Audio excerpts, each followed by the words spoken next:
I guess this is my rant corner now. Hello, kittens. I have summoned you here once again because I have something I want to talk about. And I don't have all of my thoughts fully formed about this. As per usual, I kind of figure you know what you're getting into with this one now. Yes, we're all good. We're all on the same page. We're simpatico. I want to talk about something fascinating that's happening on social media in the current moment, in the current media business ecosystem that we find ourselves in the current pop culture moment we find ourselves in, and why I think it matters.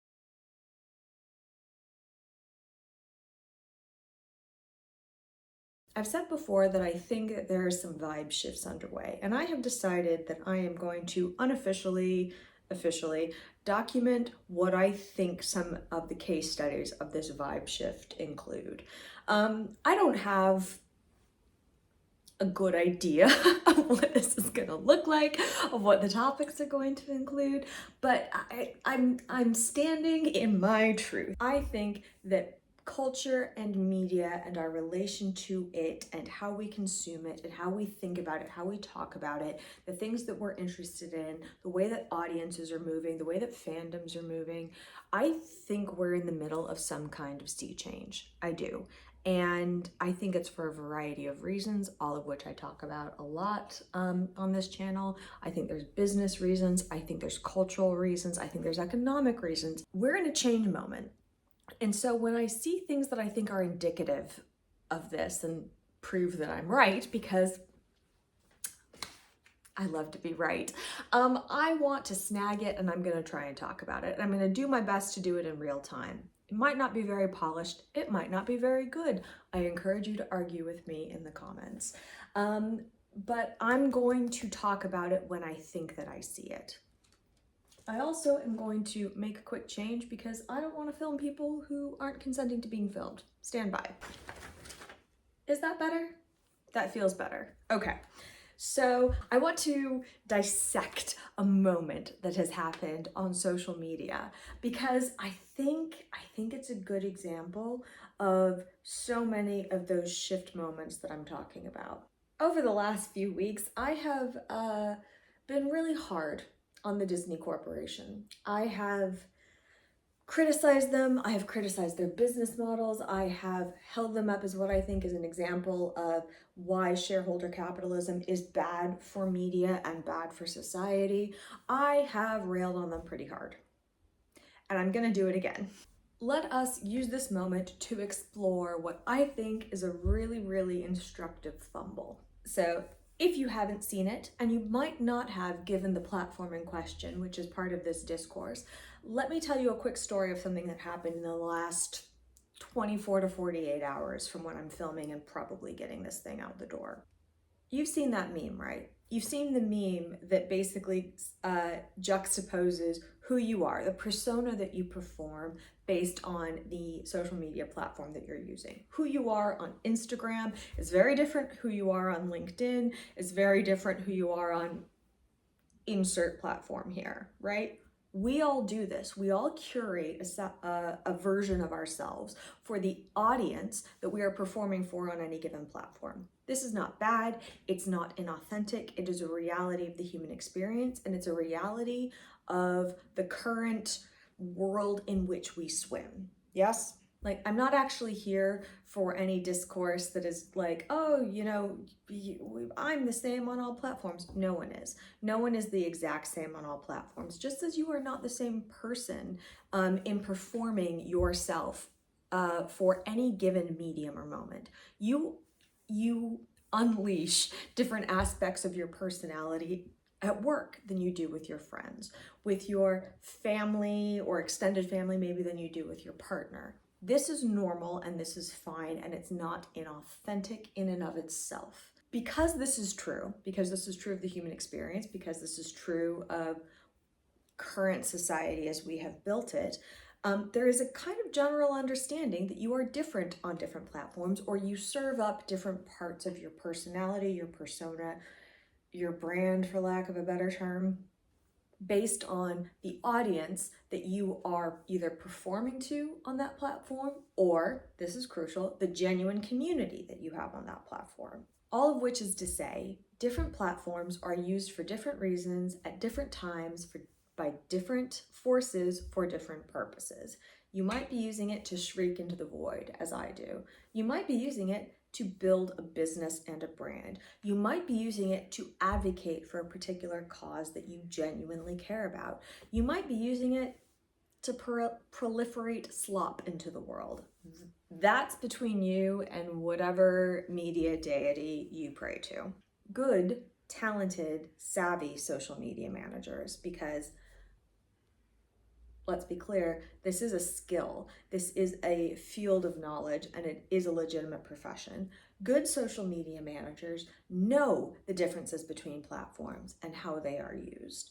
That if you are acting, say, on behalf of a brand, you will use different platforms in different ways because you are trying to achieve different purposes for the audiences that primarily use those platforms. And from a business perspective, the people that you reach on LinkedIn, which tends to be very business first, very brand focused, whether that's your personal brand that you're hawking or a business brand that you are responsible for. Your language around that, the kinds of engagement that you're trying to procure, the kind of reactions that you're trying to prompt are going to be very different than some hot take that you fire off on Twitter, stroke X, stroke whatever. Yes? Okay. So here we are, 2026. And Disney, my favorite punching bag of late, decided to put some more feelers out onto the Threads platform. They wanted to see what was up. They wanted to farm some engagement. They wanted to do more on a platform that they have historically not been as involved in for a few reasons. And it didn't go well. Why didn't it go well?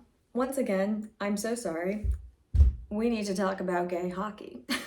In the wake of the genuine heated rivalry media phenomenon, something interesting happened. I've talked before about fandoms, how they coalesce, how they signal to one another, how they engage with one another. Different fandoms tend to gravitate towards different platforms for different reasons. You know, back in the day, the Doctor Who fandom or the Sherlock fandom, because of the time in which they came to the fore, because of the nature of the content that those people kind of produced and reveled in and enjoyed, a lot of that happened on Tumblr. And the Super Wholock fandom, which was an amalgamation of various media properties, very much existed on that, as well as AO3, Archive of Our Own, a fan fiction platform. And this was because that fandom was creating their own media that combined these media properties. They were sharing content with one another in very specific ways that Tumblr and AO3 as platforms were uniquely set up to cater to and had culturally cultivated. Yes, each platform has their own audiences, has their own purposes, and has their own cultures. Threads has been interesting. Like so many things, Meta is not always good at inventing things, but they're very good at stealing from, borrowing, or copying other things.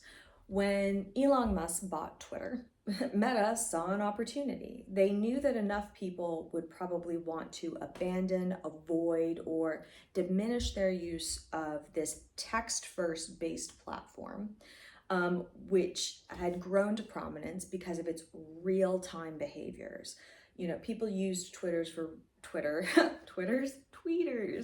Schitt's Creek reference, anybody? People used Twitter for real-time news, for breaking news, for responses to incidents as they were happening, for information sharing in real time, and for hot takes. That was the culture of Twitter and of its users. So when people wanted to step away from that, Meta rightly realized that there wasn't really another platform that would fill that niche for people.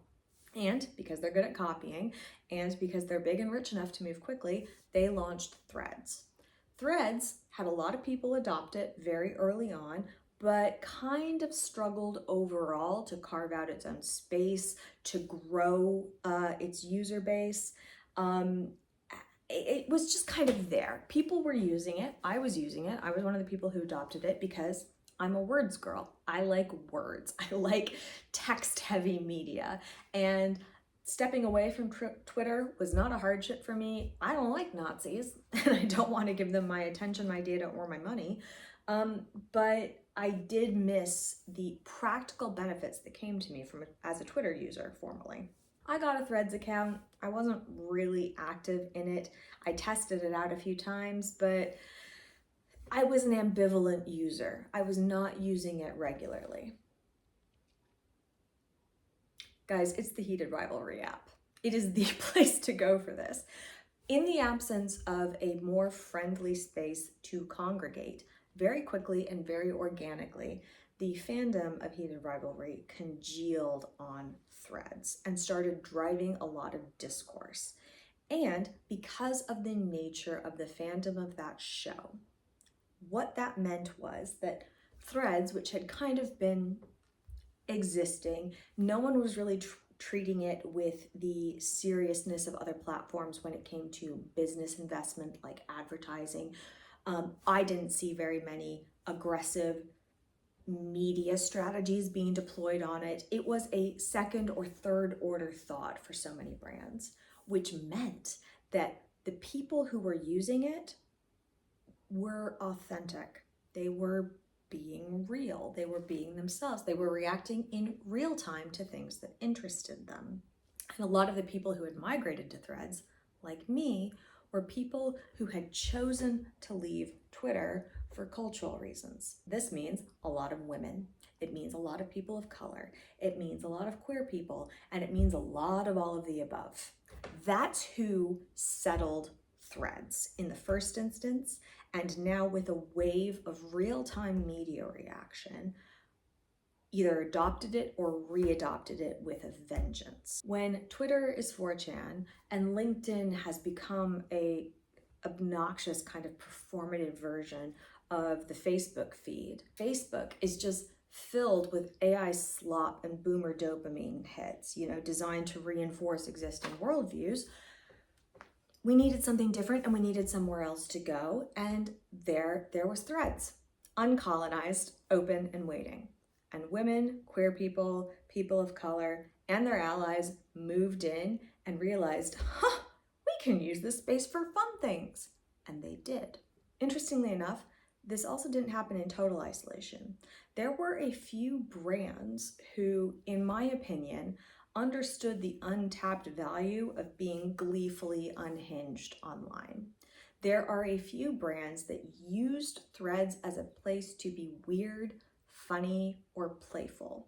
Sometimes it's a bit performative, like you've got people who joke about how their social media managers use Threads in wild and wacky ways because no one cares.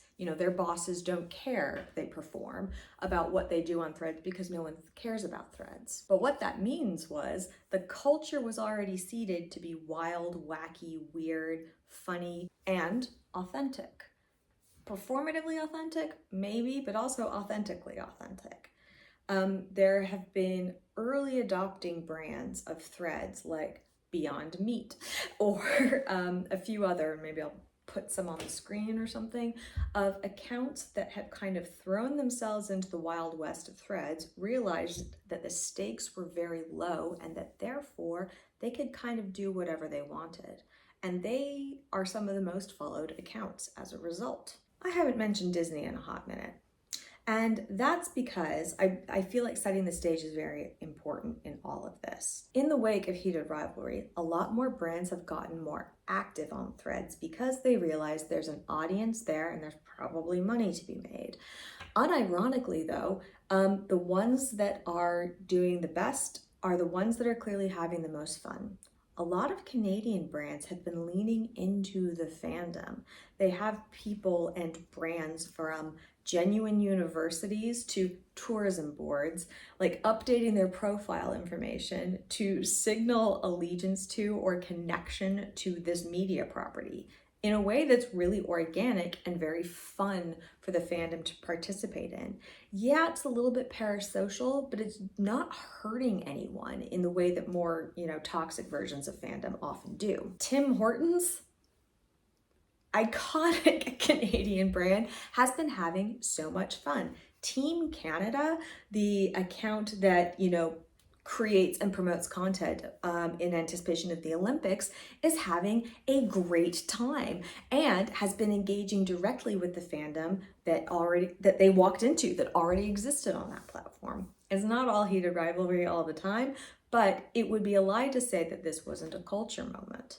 And it would also not be a lie to say that the brands that were there first or have since jumped into the fray, read the room, understood the culture very, very quickly, and thrown themselves into participation of that culture, that kind of playfulness, that kind of silly, non-toxic parasociality, that kind of unhingedness, that authenticity.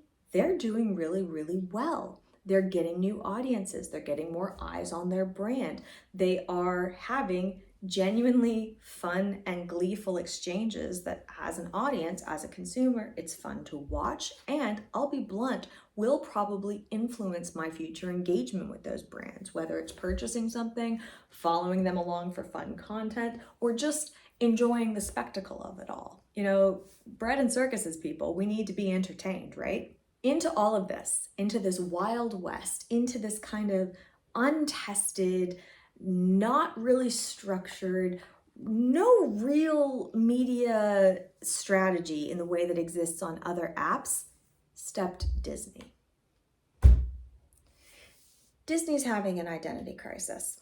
Disney is a brand that is built fundamentally on creative expression through the realm of animation, first and foremost, primarily, but has expanded to a genuine business empire based on the concept of experiential hospitality and quality that is stand apart from its competitors in the industry.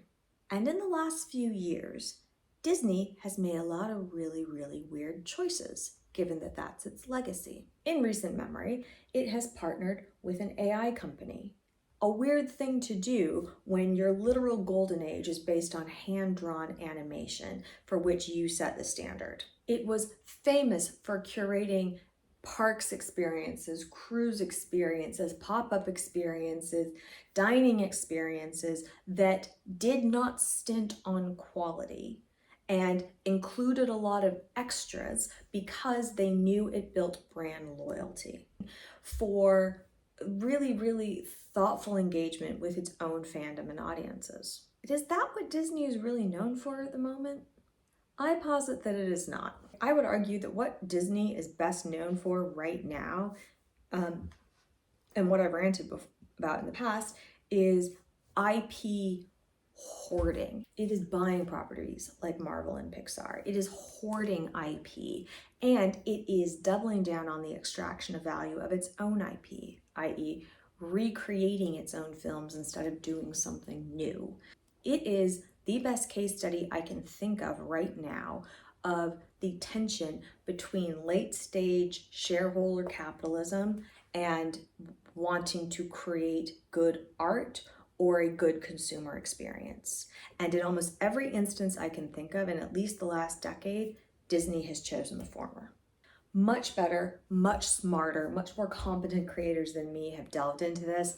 I'll link some examples of what I think the best dissections of this have been in recent memory, with particular shout out to Jenny Nicholson's 4-hour dissection of the Star Wars hotel, but primarily her conclusion to that piece. I think she fucking nailed it. This is what Disney has become. It has become an extraction machine. It is extracting as much money and value while trying to give as little back to its consumer base as possible.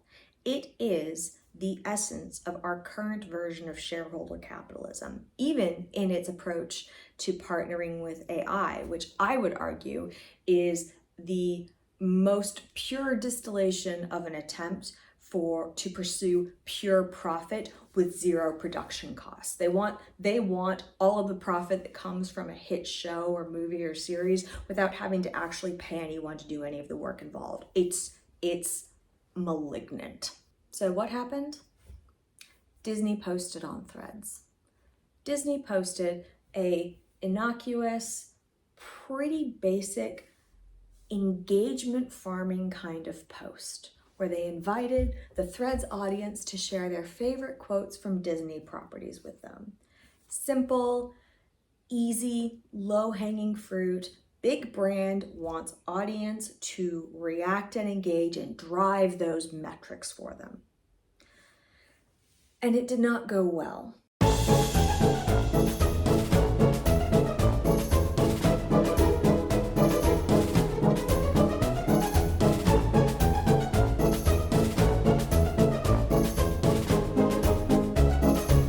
And this is because Disney did not know the platform, did not know the audience that had gravitated towards that platform, did not do any work to understand the culture of that platform, and Disney has badly lost sight of the value of its own brand in recent years. A Category 4 hurricane of mistakes. Disney did not do their homework. They treated this platform like every other platform, and they use the very common, very low stakes engagement farming tactics that might serve you well on a place like LinkedIn or Facebook, but were not what Threads has become. Threads is unabashedly silly, joyful, unserious, and again, because of the way it was constructed and the time that it was launched, has inherently collected an audience of women, people of color, queer people, a lot of people who are really angry right now at a series of injustices in the world and have a very low tolerance for bullshit. So when Disney asked the question, share a Disney quote that sums up how you're feeling right now, they were not prepared for what happened to them. I'm sharing just a handful of the screenshots that were taken before Disney deleted the post. Incredible, incredible. Because what this means, what they did, is they essentially doubled down not just on moral cowardice, but on brand cowardice. Dumb, bad, and dumb. If Disney has taught us nothing else, it's that people will probably stand a villain if they're charming, funny, witty, fun and good at it. But what we will not stand is for a pathetic villain. And that's kind of what Disney has become, isn't it? They saw that the response that they got was not the one that they anticipated, and they were so unprepared to deal with the reality of that kind of brand backlash that they quite literally deleted the thread. They ran away from the problem. And this has been a glorious example, an almost perfect case study of the Streisand effect. Because since then, every time that they have posted something, what I have seen is a bunch of people recreating the reactions to the original thread in the first place and calling them cowards. By trying to shutter or shut down something that made them uncomfortable, that didn't fit in with their very tightly managed corporate brand because they didn't understand the platform and they didn't understand the audience that they were trying to reach on that platform, they have made their PR problem worse. I cannot say this loudly enough. This is something that I say all the time in my professional life. This is something that I believe in my heart of hearts. Audiences are smart. People are not as dumb as we'd like to think. Can we be dumb? Absolutely. But audiences are smart and they know when they're being bullshitted. In documenting the vibe shift, I think our tolerance for bullshit, at least in the communities in which I move, is at an all-time low. We don't want false platitudes. We don't want companies that sell us on a version of their brand values and then betray them at every turn by kowtowing to lawsuits that everybody agrees that they could have won, or by, simpering up to politicians who, bully them in the public sphere. If you're going to position yourself as a values-based business, that means you have to stand by them when the time comes. Or don't bother in the first instance, just don't. There is a push for greater authenticity, and that doesn't mean being sassy and silly online, even though that can be fun. It means that people want to see that there is an appetite for actually walking the walk when the time comes. If this is not your brand, let me be clear, I'm weirdly fine with that. I would rather you be honest about the realities of your industry or your business priorities, then try to position yourself as some kind of moral force for the good, and then kowtow to fascists. Twitter has become 4chan. Twitter is the place where you go if you want to be, a Nazi or, a performative male of the malignant variety, a gleefully performative male of the malignant variety. If you want to simp for your billionaires, and if you want to perform for other men, go to Twitter. If you want to perform for brands and businesses, you go to LinkedIn. I personally think that LinkedIn is becoming less and less valuable in a professional capacity because it has made deliberate business and design and cultural choices to behave more like Facebook, thereby losing an important differentiator, but that's just me. If you want to, showcase a more aspirational aesthetic, probably a nicer version of yourself, you go to Instagram. All of this is fine. But what Threads has become is a place to be unabashedly silly, unabashedly horny, depending on your preference, to loudly signal your desire for community engagement with other like-minded people, and to perhaps performatively, but I would argue also authentically reject specific decisions of other platforms to cater to other audiences. Disney, to sum all of this up, did not do their homework before they moved into a new platform, did no research, did not learn anything from the brands who have early adopted Threads and have been successful at it, and thought that if they could move in the same way that they move in all of their other platforms, that they would be successful, or they would receive the same kind of automatic treatment that they get from other audiences and other platforms. They were badly mistaken. I'm delighted. I'm delighted, not because I think that bullying companies is always right, although I think it sometimes is, but because, again, if what you want is certain kinds of media, certain kinds of values, certain kinds of authenticity, you have to respect your audience. You have to know who they are. You have to know where they congregate, and you have to know what they value. This whole weird little isolated incident on a B-tier, perhaps social media platform is just kind of further proof to me of Disney's identity crisis. They don't know who they are. They don't know who they're talking to, and they don't know why they're talking. And the audience clocked it immediately. Also, it's just hilarious to me that a bunch of people who raised us, my generation, and down with the media they did, are surprised that we're anti-fascist. Like, what did you think was going to happen, people? Like,